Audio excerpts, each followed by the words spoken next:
El consejo ante malas amistades es siempre, aléjate de ellas. Interesantemente, Jesucristo hacía exactamente todo lo contrario.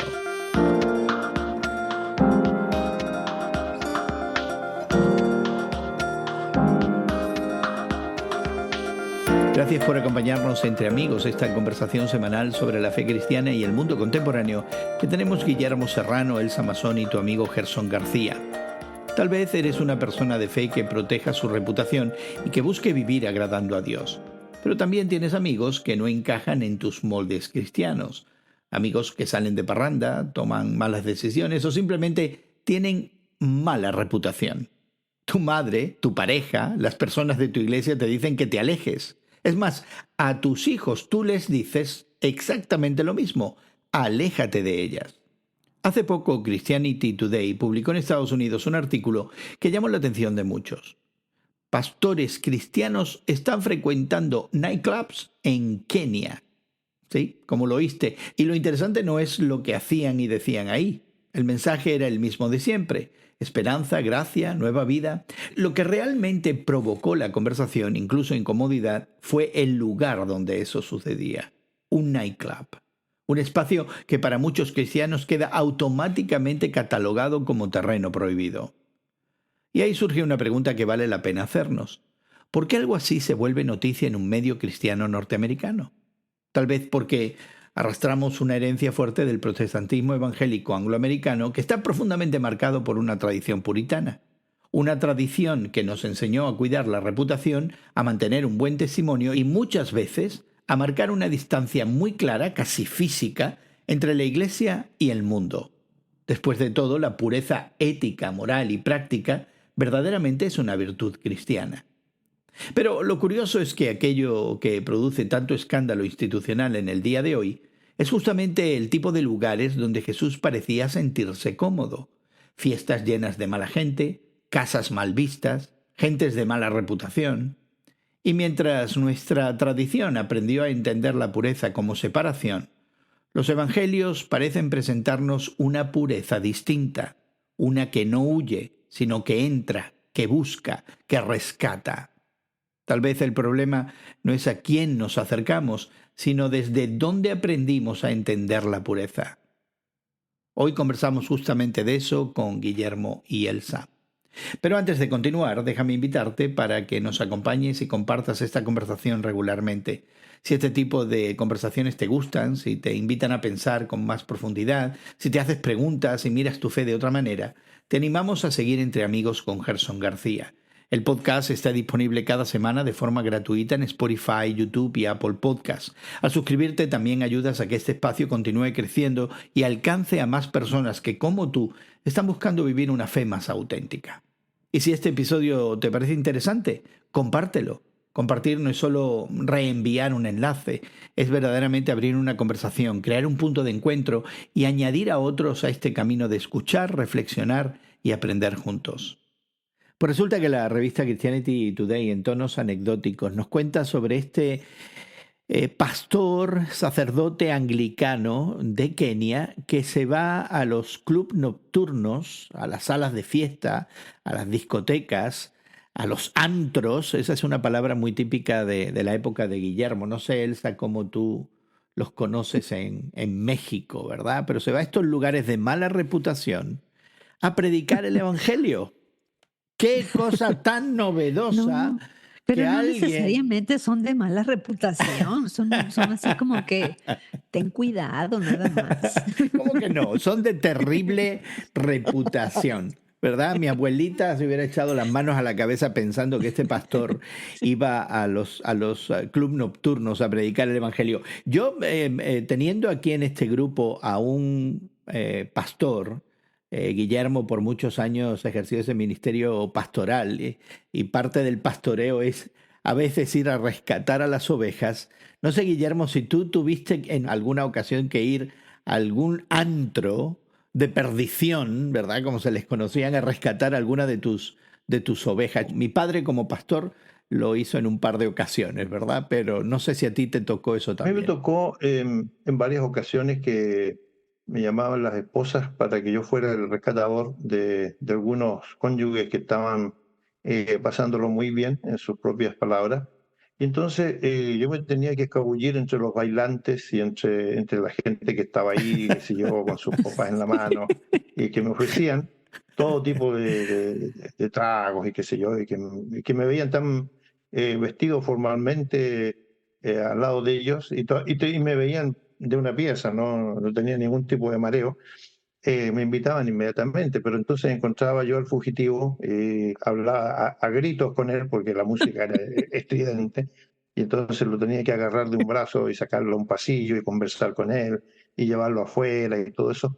Yo me vi en la tarea de rescatar personas, eh, que me vi tentado también a quedarme junto al otro a ver el espectáculo, sí, debo confesar, porque los pecados hay que confesarlos abiertamente, pero resistí y Elsa diría, fue la hora del Espíritu Santo. Probable, yo no voy Ya, a discutir eso. y yo también lo diría, yo también lo diría, Guillermo. Fíjate que una de las preocupaciones que yo me imagino que tú tendrías sería el cuidar de tu reputación, porque en uno de estos rescates, ¿verdad? Yo me acuerdo que mi papá solía llevar a mi mamá a que lo acompañara a estos rescates, ¿no? Y había alguien de nuestra familia extendida, de dudosa reputación, que vio a mi papá y a mi mamá salir de uno de estos antros una vez y confrontó a mi papá, ¿no? Y entonces mi papá explicó que él estaba protegiendo su reputación como pastor porque hubiera sido más trágico que alguien lo viera salir solo, ¿verdad? De uno de estos lugares o entrar solo a uno de estos lugares. Y entonces, como una forma de proteger su reputación, se llevaba a mi madre. Pero luego tuvo creo que el mal criterio mi papá, que cuando ya fui yo adulto, me llevaba a mí a veces a estos rescates. Entonces era el pastor y su hijo saliendo de algún antro, ¿verdad? O Te entrando a estaba llevando por el algún camino antro. del mal. Sí, ahí la reputación podía ser afectada para los dos, pero me imagino que había esta preocupación en ti, Guillermo, que de Bueno, pronto había un riesgo que se bueno, sí, pero asociaba yo siempre a este tuve, tipo de rescate siempre tuve lo que se conoce en las publicaciones como el disclaimer, ¿no? La explicación que va al pie de la de página para página. explicar una situación. Ah, muy El bien. domingo siguiente, al que yo hubiera estado en un antro, en un club nocturno rescatando a alguien, inmediatamente yo lo decía desde el púlpito. Pero algunas personas que a lo mejor tienen todavía el problema de lo que menciona una de las cartas de Pablo en cuanto a los pecados que abundan en la iglesia, y entre ellas el chismorreo, quiero decirles lo siguiente. Efectivamente, estuve en tal lugar, en tal dirección y a tal hora, pero estaba sacando a una persona que estaba realmente muy intoxicada y que necesitaba salir afuera e irse con su familia. Así que a petición de la familia lo rescaté, y esa es la razón para que sepan desde aquí lo que yo estaba haciendo, y de manera que no hagamos comentarios que no tienen nada que ver con la realidad. Y el remedio fue interesante, porque la idea del chismorreo, ¿no? Del hablar y levantarle una fama a una persona, es tan común entre los seres humanos que la iglesia no está exenta de eso. Entonces hay personas que comienzan a hablar por lo bajo de muchas de esas cosas. Cuando yo me tocó predicar varias veces acerca de los pecados, los 7 pecados capitales, ¿no? Porque a las 7 virtudes hay 7 pecados capitales, ¿verdad? Así es, así es. Y la gente generalmente se detiene en uno o dos, pero no quieren abarcar los otros. No. Entre ellos, el amor al dinero, la usura, la avaricia. No les gusta Ujú. eso. No, ese Entonces no. yo Esos pecados brincaba capitales no dientes nos a ese gustan. tipo de cosas también, y entonces me sentía más o menos a salvo, lo cual no me hizo inmune a comentarios que de todas maneras digamos, transmitieron en varias versiones, ¿no? Pero creo yo que esta idea del rescate viene de antiguo. Jesucristo no tuvo ningún problema en asociarse con gente que tenía mala reputación, entre ellos Ajá. los cobradores de impuestos. Pues hablemos un poquito de eso, porque a mí me llama mucho la atención que siendo la esencia del Evangelio que Jesucristo vino a buscar y a salvar lo que se había perdido, y vino al lugar de los perdidos, Christianity Today ahora le llame la atención al punto de tener que dedicarle un artículo a alguien que está haciendo justamente lo mismo, ¿no? O sea, ¿qué nos ha pasado? ¿Cómo hemos pasado de esta fe rescatadora, de dejar a las 99 ovejas a resguardo y salir al encuentro de la perdida, de llegar al lugar peor y de peores asociaciones y con la peor gente, a de pronto que nos llame la atención que alguien lo está haciendo, ¿no? En la fe cristiana. ¿Qué es lo que nos ha pasado, Elsa? Creo que hemos enfocado mucho nuestra fe y nuestra acción cristiana a estudiar la Biblia, a poner a nuestros hijos en escuelas cristianas, a tener los grupos pequeños en la iglesia o en diferentes hogares de miembros de la iglesia, tener los devocionales, los retiros, ya sea para mujeres, para varones, y nos hemos adentrado mucho eh, dentro de la iglesia. Creo que nos hemos convertido poco a poco en una iglesia que solamente se preocupa por sí misma, en vez de continuar esa búsqueda por las ovejas por las cuales Jesús dio su vida. Y enhorabuena por este pastor. Ojalá que el artículo de Christianity Today inspire, ya no voy a decir a muchos, inspire siquiera a unos cuantos, ¿no? A empezar a enfocarnos hacia afuera en vez de hacia adentro de las paredes de nuestra propia comunidad de fe. Ya, yo creo que hay un elemento legítimo en la actitud que tradicionalmente se ha mantenido en la iglesia, que se genera con esta idea que también surge en el Evangelio de ser preservados del mal. Protégete de alguna manera del mal, ¿verdad? Protégete creando circunstancias, y Pablo elabora toda una teología alrededor de esa preservación. Y esa preservación, la idea es, bueno, mantener la pureza de alguna manera.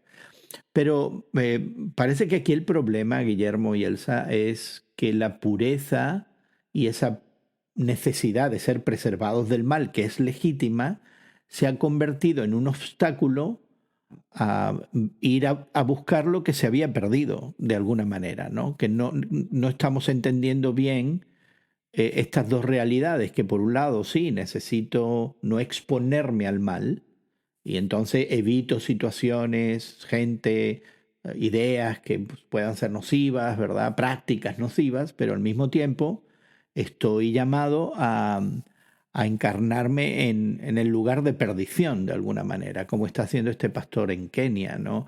¿Qué no estamos entendiendo de estas dos dinámicas? La antigua teología que yo estudiaba cuando era seminarista, siempre lo digo, tuve que estudiar en 2 seminarios porque no alcancé a graduarme en uno, entonces tuve que terminar en otro. Había un filósofo cristiano que siempre me llamó la atención, que se llamaba Duyevert, y que hacía algo que realmente me despertó la mente en varias áreas.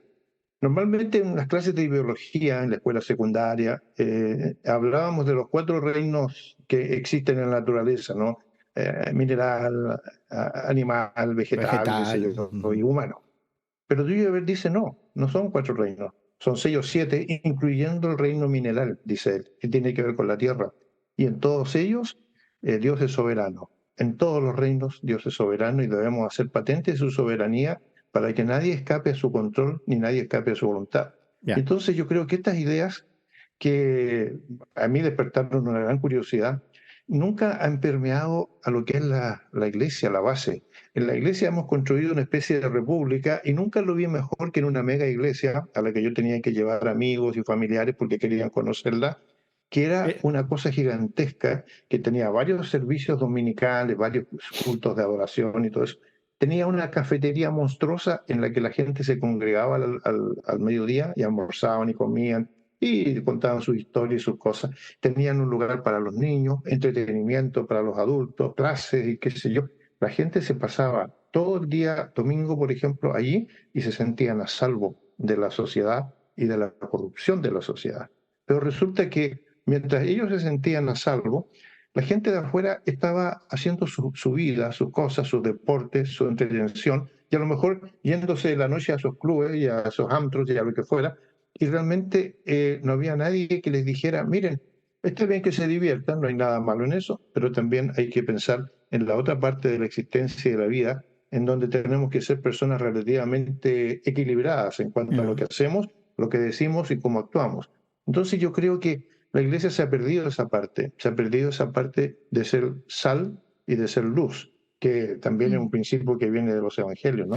Quizá este énfasis muchas veces muy protestante y muy evangélico de capitalizar en los credos, en las doctrinas, en las afirmaciones teológicas, pero según entiendo, Guillermo, un distanciamiento de lo que es entender el Evangelio como un estilo de vida, ¿no? Y que, por tanto, debería ser lo que creemos y lo que vivimos totalmente consecuente. Estoy pensando al escucharlos conversar en cuanto a la importancia, ¿no? de la pureza, de tener una buena relación con Dios, de cierta manera imitar, ¿no? esa santidad que es divina, tan imperfectamente como, como lo es en realidad de este lado de la vida, ¿no? En la tierra.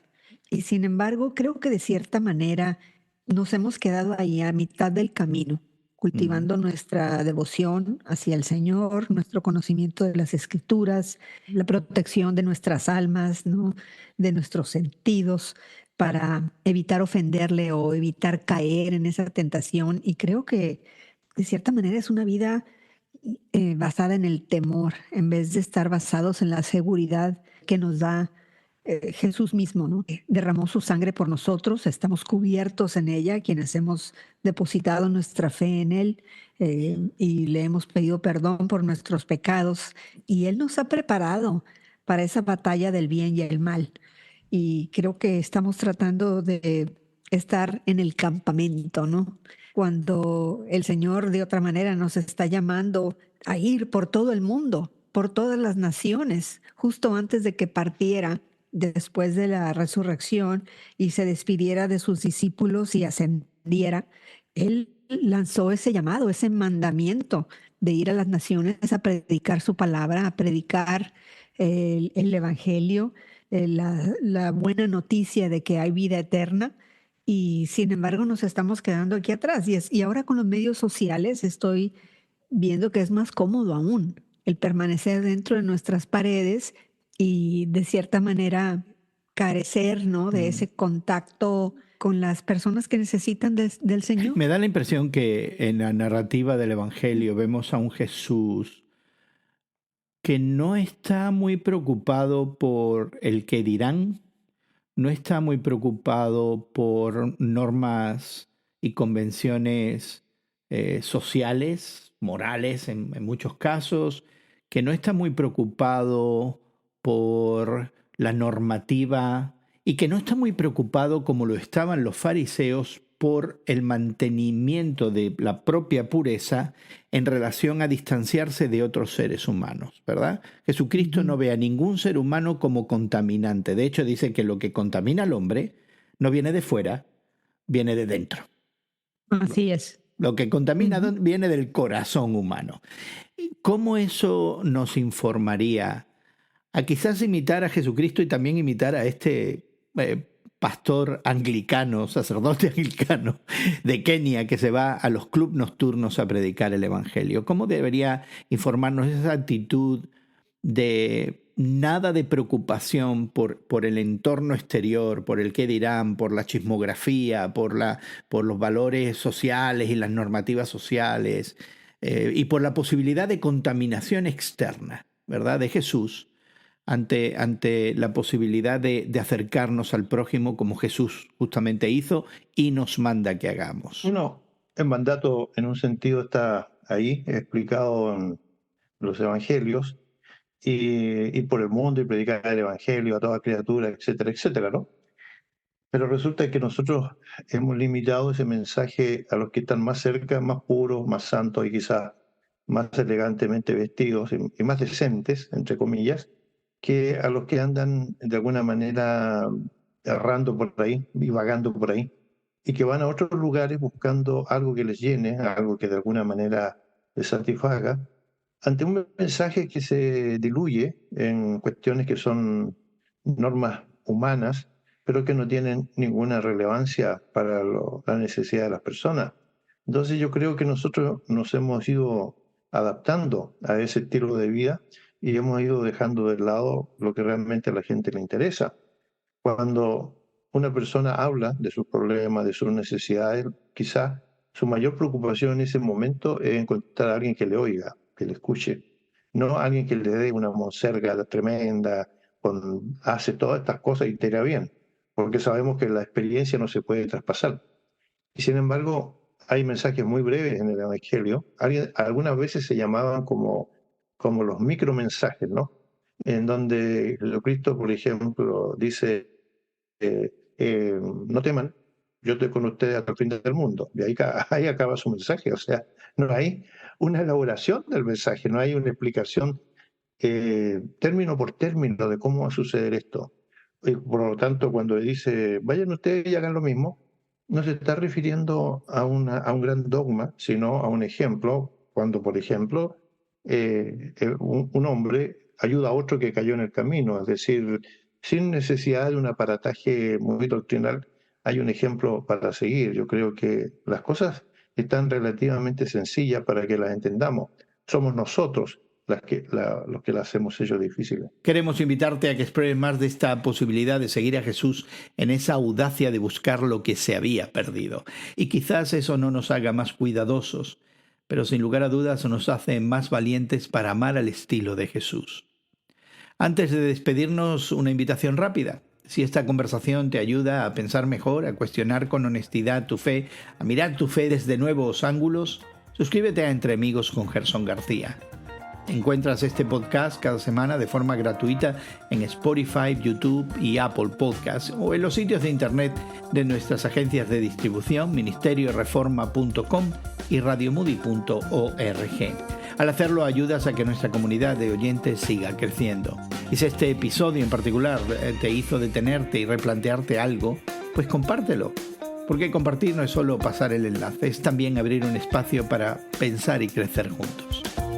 Agradecemos a nuestros equipos técnicos en México y Estados Unidos que hagan posible que esta conversación llegue hasta ti. También agradecemos a Elsa y a Guillermo el tiempo que nos han dado y por supuesto tu amigo Gerson García se despide de ti hasta otro momento en el que nos unamos a conversar entre amigos. Entre Amigos con Gerson García es producido por Eventual Media y distribuido por Radio Moody para ministerioreforma.com.